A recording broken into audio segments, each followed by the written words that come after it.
They built the smartphone that every CEO wanted.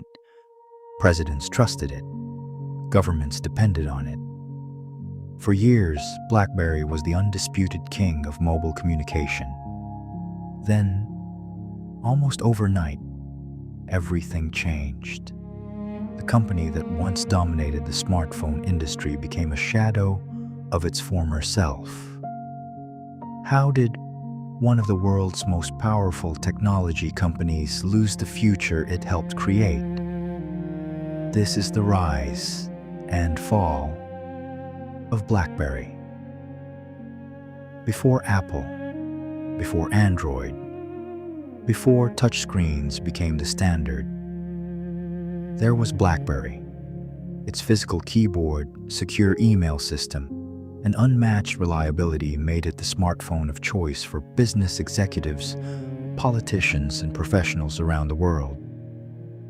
Owning a BlackBerry wasn't just about making calls. It was a symbol of success, influence, and productivity. By the mid-2000s, millions believed BlackBerry would remain the future of mobile communication. But history had other plans. BlackBerry's story began in 1984 in Waterloo, Ontario, Canada. Two entrepreneurs, Mike Lazaridis and Douglas Freegan, founded a company called Research in Motion, better known as RIM. At first, the company wasn't building smartphones. Instead, it focused on wireless communication technology.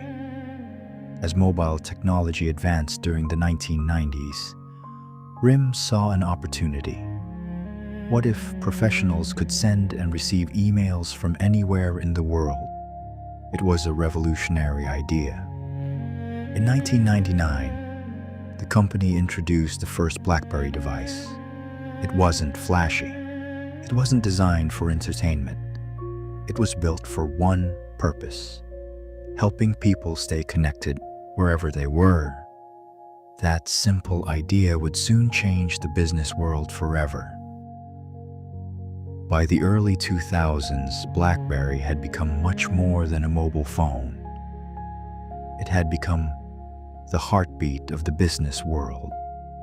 For the first time, professionals could read and reply to emails almost anywhere. It was a revolution. Business leaders no longer had to wait until they returned to the office. They could approve contracts, close important deals, and communicate with their teams from almost anywhere. BlackBerry had completely changed the way business was done. Demand exploded. Banks trusted BlackBerry. Law firms depended on it. Governments adopted it. Soon, millions of professionals carried one wherever they went. Owning a BlackBerry became a symbol of success. Its unmatched security made it the preferred phone for CEOs, business executives, and government officials around the world.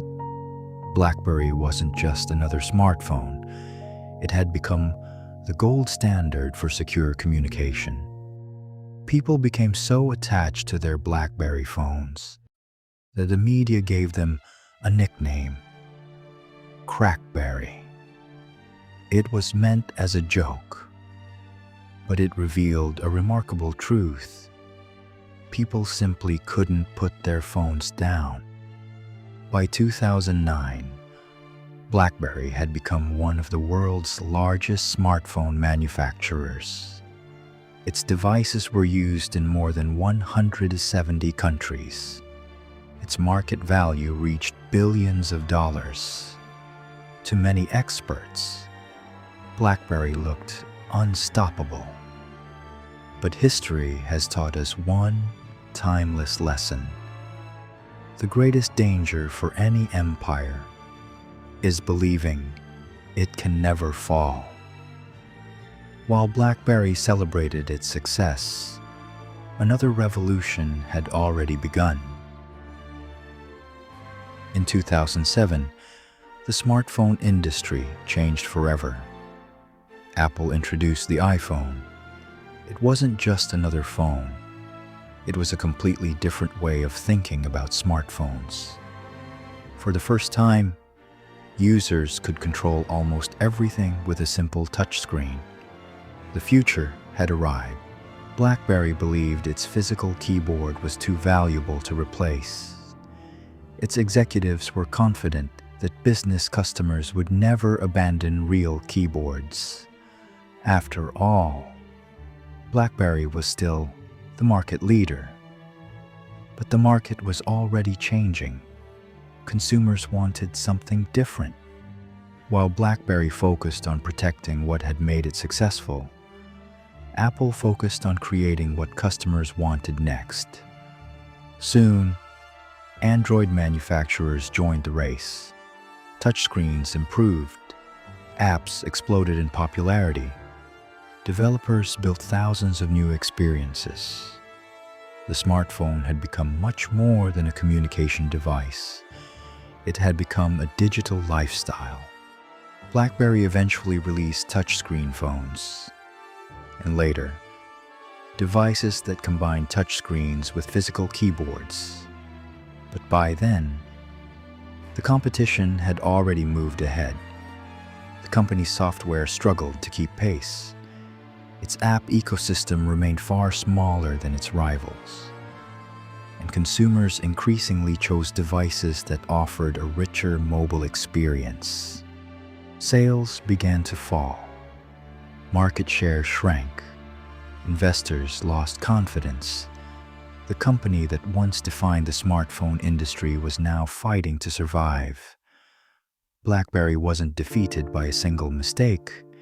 It was defeated by a rapidly changing market and a series of decisions that came too late.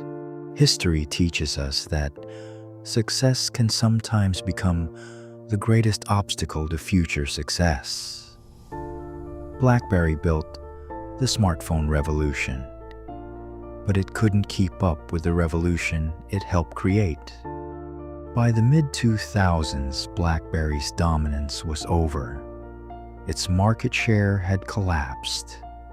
One by one, businesses and consumers switched to Apple and Android devices. The company that once ruled the smartphone industry had become a shadow of its former self. But BlackBerry didn't disappear. Instead of competing in smartphones, the company reinvented itself. Today, it focuses on cybersecurity and software, protecting businesses, governments, and connected vehicles around the world. Sometimes, survival means knowing when to change. BlackBerry's story reminds us that success can become a dangerous comfort zone. The greatest threat to today's leader is believing tomorrow will look exactly like today. Innovation never waits.